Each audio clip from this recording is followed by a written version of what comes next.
Mary Dejevsky writes for The Spectator and The Independent and is always worth reading. Mary, where do you think, as we approach the first 2 weeks of this thing, where do you think we're headed?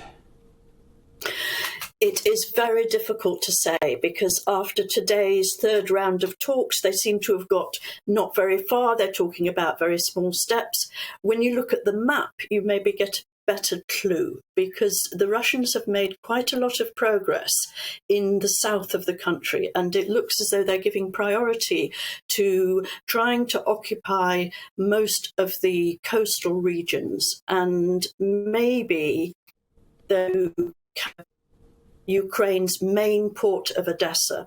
And if they do that, they're practically cutting off Ukraine from the sea.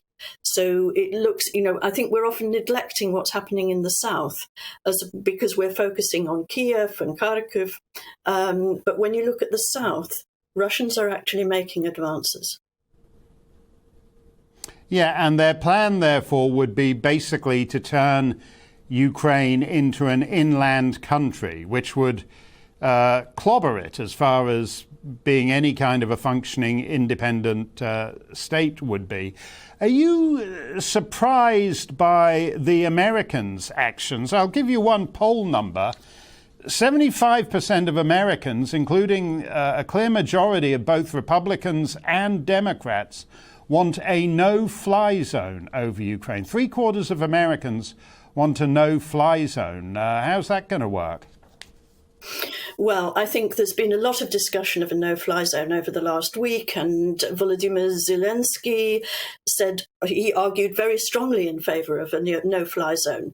But for all his pleading, NATO basically said no. And you assume that that also comes from President Biden, and it's come from the Europeans as well, because they see it as getting directly involved in the war. And it's not just they who see it like that.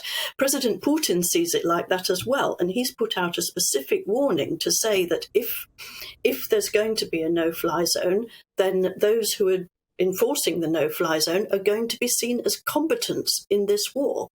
That's what puts us on the edge of this being a pan-European war. It's incredibly dangerous. Well, that's certainly true if it's the Royal Air Force and the United States Air Force shooting planes out of the sky above Odessa or whatever. But what about this workaround that the US seems to be talking up, whereby they persuade every independent Eastern European member of NATO to give all their lousy old Soviet-era MiGs to Ukraine, and in return they're given brand new air forces with US F-16s. I mean, surely from Putin's point of view, regardless of who's actually in the cockpit of those fighters, that's basically NATO joining the war, isn't it? I agree with you, absolutely. I think it is NATO joining the war. And I think probably from Moscow's perspective, that's exactly how it would be seen. I mean, you have to say, this has been an idea that's been around for a couple of weeks. And in a way, it's a sort of brilliant idea. You see it as, it's highly imaginative. There's all these ancient MiGs sitting on the tarmac in other people's airports, other people's militaries. What better use for them? And as you say, Poland gets itself a brand new air force.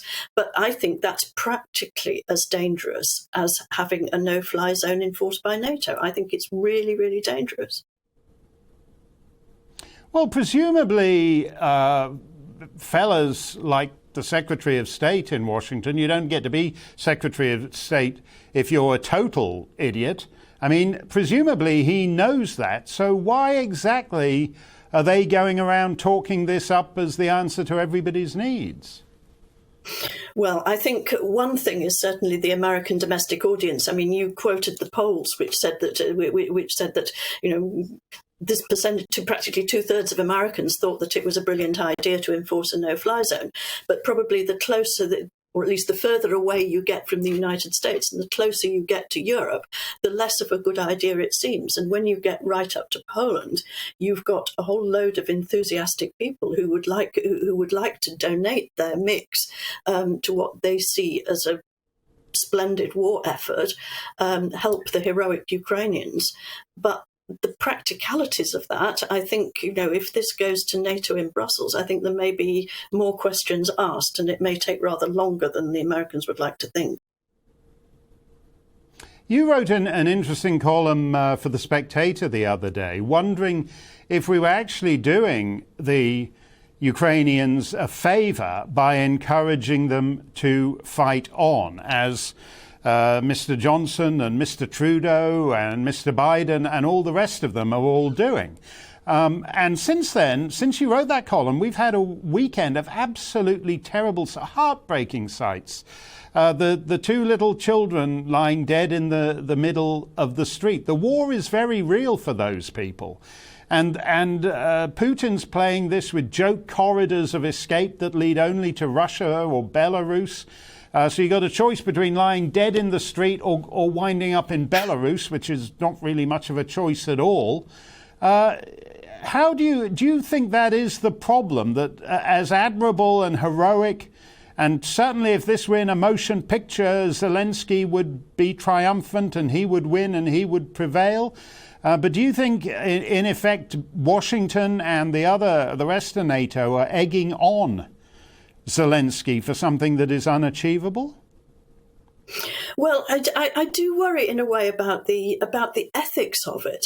We've watched all these parliaments almost ecstatic, watching Zelensky inviting and welcoming, applauding Ukrainian ambassadors, and with no intention whatsoever of doing any more than Western governments are already doing to support Ukraine, not supporting it militarily.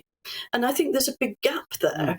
On the one hand, we're cheering them on, and on the other hand, we're saying, well, actually, tough, you're not full members of NATO, you're not protected by Article 5, so you're basically on your own. And you have to consider, what are the terms that Ukraine is probably going to have to settle for when we hope the fighting's going to be over? Are the terms going to be that much different from what they were at the outset? And for all the positively heroic deeds on the part of Ukraine, for all the brilliant rallying of Ukrainians by Zelensky, who's turned himself from an actor into a president, into a war leader, for all that, the terms that, assuming that Ukraine can't win, and when you look at the balance of forces, it seems to me very unlikely that Ukraine is going to be able to win. It's not going to be able to get for itself any terms that don't include an undertaking not to join NATO, not to have NATO equipment stationed on its territory. That is going to be the bare minimum that Ukraine is going to have to settle for. And that was basically on the table before all this began. Yes, that's true. I like the way you said Zelensky is an actor who's turned himself into a president. A lot of our presidents and prime ministers seem to have turned themselves into actors. They're going around with their little Ukrainian flag pins and hashtag I stand with Ukraine, which actually means the exact opposite. You're not standing with Ukraine. You're not standing shoulder to shoulder where it counts with them. So there's a lot of acting. Zelensky may not be acting, but there's a lot of acting going on in the chancelleries of Europe elsewhere. Thank you, as always, Mary, and do come back soon, because we always appreciate it.